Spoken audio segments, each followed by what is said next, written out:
La garde à vue est une mesure de contrainte régie par l'article 62.2 du Code de procédure pénale. Elle est décidée par un officier de police judiciaire à l'encontre d'une personne soupçonnée d'avoir commis ou tenté de commettre un crime ou un délit. Bienvenue dans Garde à vue, le podcast.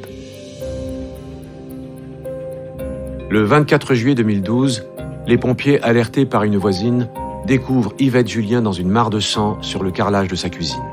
Elle a eu le crâne fracassé et son poignet a été sectionné. Après des mois de recherche, son neveu, Maurice Boiteux, apparaît comme le principal suspect. Sa garde à vue, commencée à 14h15 le 16 avril 2013, se poursuit. Vous écoutez le 3e épisode de l'affaire Maurice Boiteux. Il faut voir qu'au stade de la garde à vue, on est à la 2e journée. Il peut être fatigué quand même, on est le soir. Adjudant Nathalie, section de recherche. Et c'est long une garde à vue quand on n'est pas criminel, quand c'est la première fois, quand on est un primaire. Entre ces deux auditions, on attend 1 heure parce qu'en fait, il faut qu'il ait le temps de réfléchir à ce qu'il vient de dire et à ce que nous, on vient de lui dire. Adjudant Pascal, section de recherche. Mais il ne faut pas qu'on perde de temps puisqu'on a encore d'autres questions à poser et puis on n'a que 48 heures. Avez-vous des déclarations à faire ? Oui, Quel genre de déclaration ? c'est pour vous dire comment ça s'est passé avec ma tante. J'ai voulu l'attaquer, la frapper et faire croire qu'il s'agissait d'un accident. C'est ce que je voulais faire. Je suis parti à 17h30 de Mirecourt. C'était le bon moment. On voyait qu'il pouvait venir aux aveux puisqu'on avait déjà abordé pas mal de sujets. Même si on en avait encore d'autres, on avait d'autres questions qui pouvaient lui être posées, mais je pense que c'était la période où il avait envie de se confier. Il ne pleure pas, il raconte son récit de façon posée et on le laisse parler. On lui laisse dire ce qu'il a envie de nous dire, on ne lui pose aucune question, aucun jugement. On le laisse se confier tout simplement. J'ai pris l'autoroute, je suis arrivé à Douai, il faisait nuit. J'ai couru sur la route pour faire croire que je faisais du jogging jusqu'à la maison de ma tante. J'ai sauté par-dessus la barrière, je suis entré par derrière parce que j'avais la clé. Quand je suis entré, il était debout dans le vestibule. Je l'ai fait tomber par terre, je l'ai assommé. Je l'ai fait avec une bouteille que j'ai trouvée là, sur place. Elle n'a pas cassé. J'ai tapé qu'une fois. Et je croyais qu'elle était morte. Par contre, j'avais oublié qu'elle avait un verre à la main. Elle avait tapé par terre et ça l'a fait signer. Je crois même que c'est ça qui est la cause du problème avec son poignet.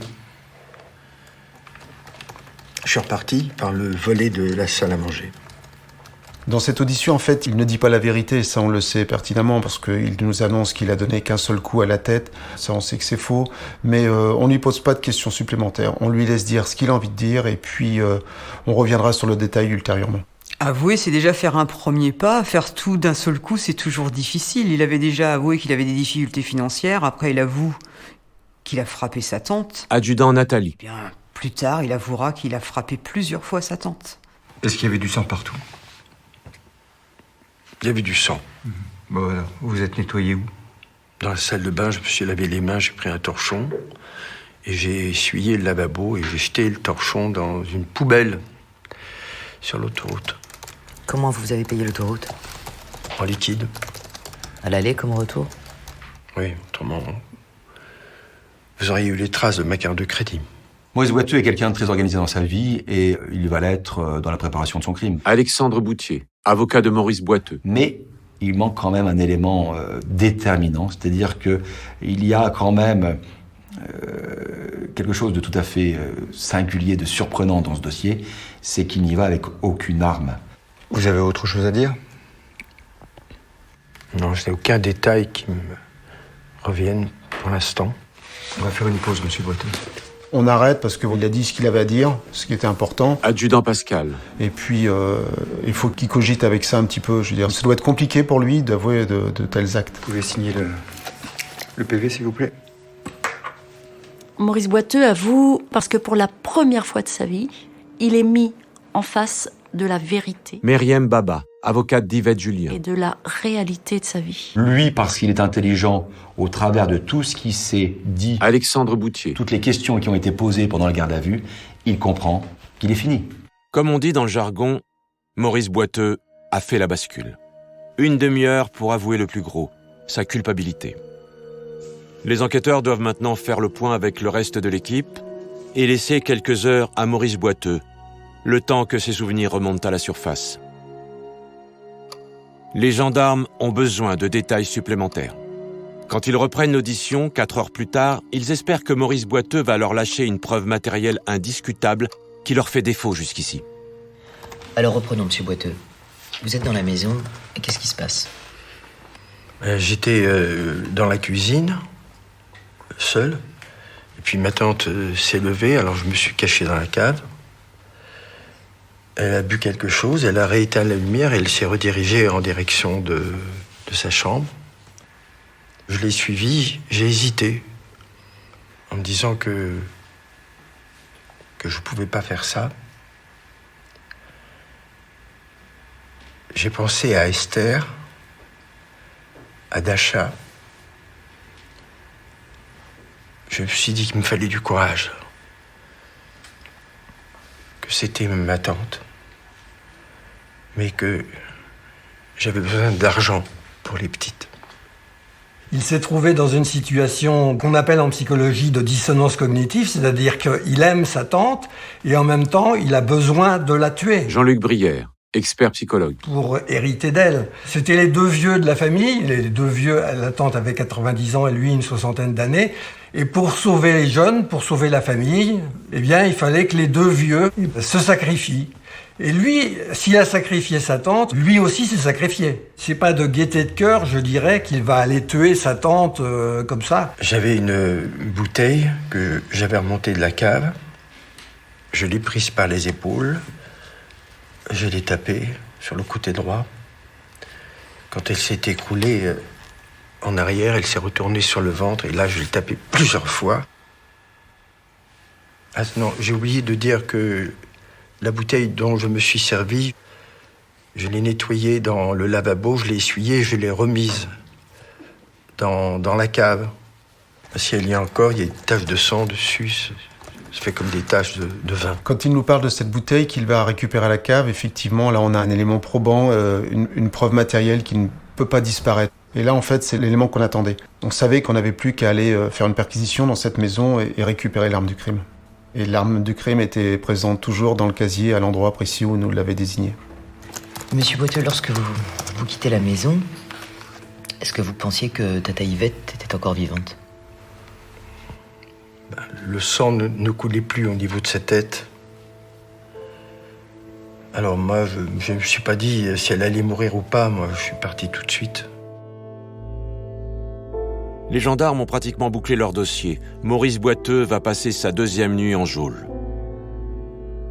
Au matin du 2e jour, il accepte enfin un petit déjeuner. Avant de le présenter au juge d'instruction, les enquêteurs décident de l'entendre une dernière fois. Il y a encore quelque chose qu'ils ne comprennent pas. Vous savez que nous avons les images vidéo des péages, mais pourtant on n'a pas vu votre voiture. Comment vous expliquez ça? Vous verrez ma voiture sur les vidéos, mais pas avec la bonne immatriculation, parce que j'avais pris des morceaux de scotch pour maquiller les plaques. Je me suis arrêté avant le péage, puis avec des petits bouts de scotch, j'ai transformé les lettres, pas les chiffres, les lettres. Le B, par exemple, j'ai mis un bout de scotch pour en faire un D. Il avait tellement bien préparé son coup qu'en fait, on comprend mieux pourquoi on n'avait pas trouvé trace de son passage et de sa venue à Douai-la-Fontaine. Et vous aviez votre téléphone quand vous êtes allé à Douai? Non, je l'avais laissé. J'avais vu qu'à la télé, les téléphones, ça permettait de repérer les gars, alors je l'ai laissé à la maison. Maurice Boiteux avait absolument pensé à tout, ce qui est assez incroyable pour un primaire. Tout ce qu'il a fait, c'est du domaine du crime parfait. C'était quoi votre plan quand vous êtes allé chez votre tante? Je pensais la faire tomber de son lit et faire croire à un accident, mais elle était debout, j'ai dû donc changer mes plans. J'ai pas pu aller jusqu'au bout. C'est pas facile à faire le truc. Moi, j'ai du mal à le faire. Par rapport aux blessures de Tata Yvette, ça correspond pas trop avec ce que vous nous avez raconté. Vous avez pas pris un morceau de verre pour la couper? Je me souviens pas avoir pu prendre un bout de verre pour lui couper le tendon. Non. Vous êtes sûr? Non, je suis pas sûr. Et quelle a été votre réaction quand on vous a dit que Tata Yvette n'était pas morte? J'étais content. On m'a demandé d'informer Yvette. C'est ce que j'ai fait. Et j'ai préparé Yvette, doucement, à... D'abord, l'hypothèse que c'était pas un cambriolage qui avait mal tourné, puisque c'est ce qu'elle pensait. Meriem Baba. Mais qu'on avait voulu l'éliminer. Premier choc. Et puis, deuxième choc, lui annoncer que celui qui voulait l'éliminer et celui qu'elle aimait le plus au monde, c'était Maurice. Et quand je lui ai dit, ses premiers mots a été de dire « je m'en doutais », mais je voulais pas le croire. Et ensuite, elle a éclaté en sanglots. Et jusqu'à sa mort, elle a pleuré. Qu'avez-vous à dire pour conclure? J'espère que tous ceux à qui j'ai fait du mal me pardonneront. Tata, mes enfants, Esther, Yana, mes copains, enfin tous ceux qui m'aiment bien. Vous voyez autre chose à dire? Non. En fait, sans les aveux de Maurice, il n'y aurait jamais eu de procès. Ou il y aurait peut-être eu un procès, mais il n'y aurait pas eu de condamnation, parce qu'on n'avait rien. On n'avait rien de concret, on n'avait aucun élément matériel. Sans les aveux de Maurice, on n'aurait pas d'issue judiciaire. Vous signez le PV? Il aura fallu 47 heures pour dissiper tous les doutes, réunir tous les éléments. C'est bon, on y va, monsieur Boiteux. 47 heures pour que la culpabilité de Maurice Boiteux ne puisse pas être contestée. Il n'y a pas de profil particulier, même quelqu'un de très bien comme Maurice Boiteux a la volonté de tuer sa tante, quelqu'un qu'il aime. Selon la situation, l'être humain devient un monstre ou non.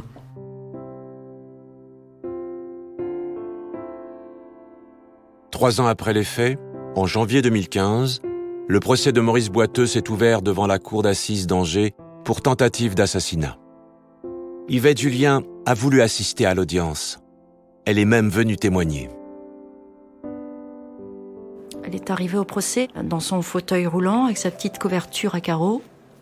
Et on a fait entrer dans le box des accusés Maurice.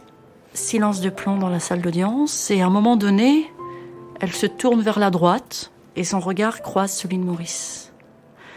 Et là, la scène est surréaliste. Elle se met à crier le prénom de son neveu adoré. Et lui répond aussitôt « Tata, Tata ». L'un et l'autre ont tendu leurs deux mains, ont pointé leurs doigts, et cette main qui ne pouvait pas se rejoindre. Et Maurice lui a parlé comme un petit garçon parle à sa maman. Et ils se sont mis à pleurer l'un et l'autre. Et elle lui dit « Je te pardonne, Maurice. Mais la justice doit passer, il faut que tu sois jugé. » Et la justice est passée. Maurice Boiteux a été condamné à 20 ans de réclusion criminelle. Il n'a pas fait appel. Au cours de l'audience, il avait dit qu'un type comme lui devait finir ses jours en prison. Yana a divorcé très vite, et il n'y a plus que ses filles qui viennent le voir derrière les barreaux. Tata Yvette est morte 2 ans plus tard, en 2017. Elle a légué toute sa fortune à l'église.